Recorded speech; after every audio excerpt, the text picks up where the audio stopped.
সরকারি চাকরিতে কোটা বিরোধী আন্দোলন নিয়ে টালমাটাল অবস্থা ক্ষমতাসীন দল আওয়ামী লীগে। আছে দুশ্চিন্তাও, দেখা দিয়েছে অস্বস্তিও।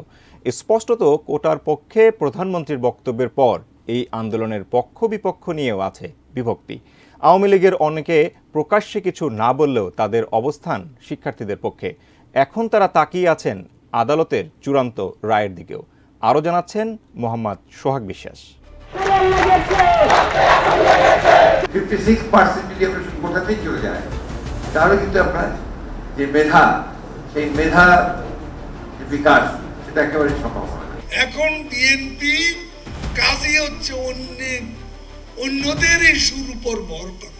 আওয়ামী লীগ নেতারা বলছে সরকার খুবই সতর্কতার সঙ্গে বিরাজমান পরিস্থিতি সামাল দেওয়ার চেষ্টা করছে।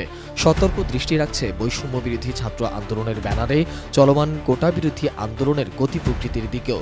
তাদের প্রত্যাশা খুব দ্রুতই চলমান পরিস্থিতির সন্তোষজনক এবং সুন্দর সমাধান হবে। এরই মধ্যে আওয়ামী লীগ প্রধানমন্ত্রী শেখ হাসিনা চীন সফরে গেছেন। তিনি অবশ্য যাবার আগে কোটা বিরোধী চলমান আন্দোলন সহ সার্বিক পরিস্থিতি নিয়ে আওয়ামী লীগের সাধারণ সম্পাদক, সড়ক পরিবহন ও সেতুমন্ত্রী ওবায়দুল কাদেরকে প্রয়োজনীয় দিক নির্দেশনা দিয়ে গেছেন। আগামী বৃহস্পতিবার প্রধানমন্ত্রীর দেশে ফিরবার কথা রয়েছে। তিনি দেশে আসলেই সমস্যার সমাধান হবে, এমনটাই মনে করছে আওয়ামী লীগ নেতারা। প্রধানমন্ত্রীর নির্দেশের পর ওবায়দুল কাদের সংশ্লিষ্টদের সঙ্গে যোগাযোগ শুরু করেছে। রোববার সন্ধ্যার পর আওয়ামী লীগের ধানমন্ডির রাজনৈতিক কার্যালয়ে গিয়ে দলের শীর্ষ নেতাদের সঙ্গে বৈঠকও করেছেন। ওবায়দুল কাদের ও আওয়ামী লীগের সর্বোচ্চ নীতি নির্ধারকরা মনে করছে, উচ্চ আদালতে বিচারাধীন থাকায় সরকারি চাকুরিতে কোটার প্রসঙ্গটি সর্বোচ্চ আদালতেই নিষ্পত্তি হবে। ডিজাইন, এলিগেন্স, বিউটি, সেরা পণ্য সবার জন্য জেভিকো। এদিকে মুক্তিযোদ্ধা, নারীসহ ক্ষুদ্র জাতিগোষ্ঠী সম্প্রদায়ে কোটা বাতিলের পর কি হয়েছিল সেটি বিবেচনায় আনা দরকার বলেও মনে করছে আওয়ামী লীগ নেতারা। তাদের ভাষ্য, এতে অনেক জেলার পাশাপাশি প্রত্যন্ত এলাকার অনেকেই বঞ্চিত হয়েছে নারীরাও। আর এজন্যই হাইকোর্টে মামলা হয়েছে এবং সরকার এই রায় মেনে নিয়েছে।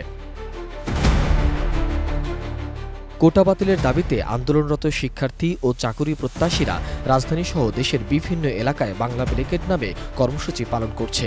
এই আন্দোলনের সঙ্গে ছাত্রলীগের অনেক নেতাকর্মীরাও নানাভাবে সম্পৃক্ত হয়েছে। কেউ কেউ সামাজিক যোগাযোগ মাধ্যমে এই কর্মসূচির সঙ্গে একত্রতাও ঘোষণা করেছে। অনেক আওয়ামী লীগ নেতারাও এই কোটা ব্যবস্থায় বিরক্ত। এসব কারণে আওয়ামী লীগে এক ধরনের বিভক্তি এবং অস্বস্তি বিরাজ করছে। জানা গেছে, আন্দোলনের গতি প্রকৃতি নিয়ে দুশ্চিন্তায় রয়েছে সরকারি দলের নেতাকর্মীরা। তাদের ভাষায়, সরকার বিরোধী সব আন্দোলনে ব্যর্থতার পর কোটা বিরোধী আন্দোলনের উপর ভর করছে বিরোধী দল বিএনপি। এতে অবশ্য সরকারের জন্য বিএনপি নাজুক পরিস্থিতি তৈরি করতে পারবে এমনটা মনে করছেন না তারা। তারপরেও সতর্ক দৃষ্টি রাখছে সরকারি দল। এজন্য ক্ষমতাসীন দলের ছাত্র সংগঠন ছাত্রলীগকে সতর্ক করা হয়েছে।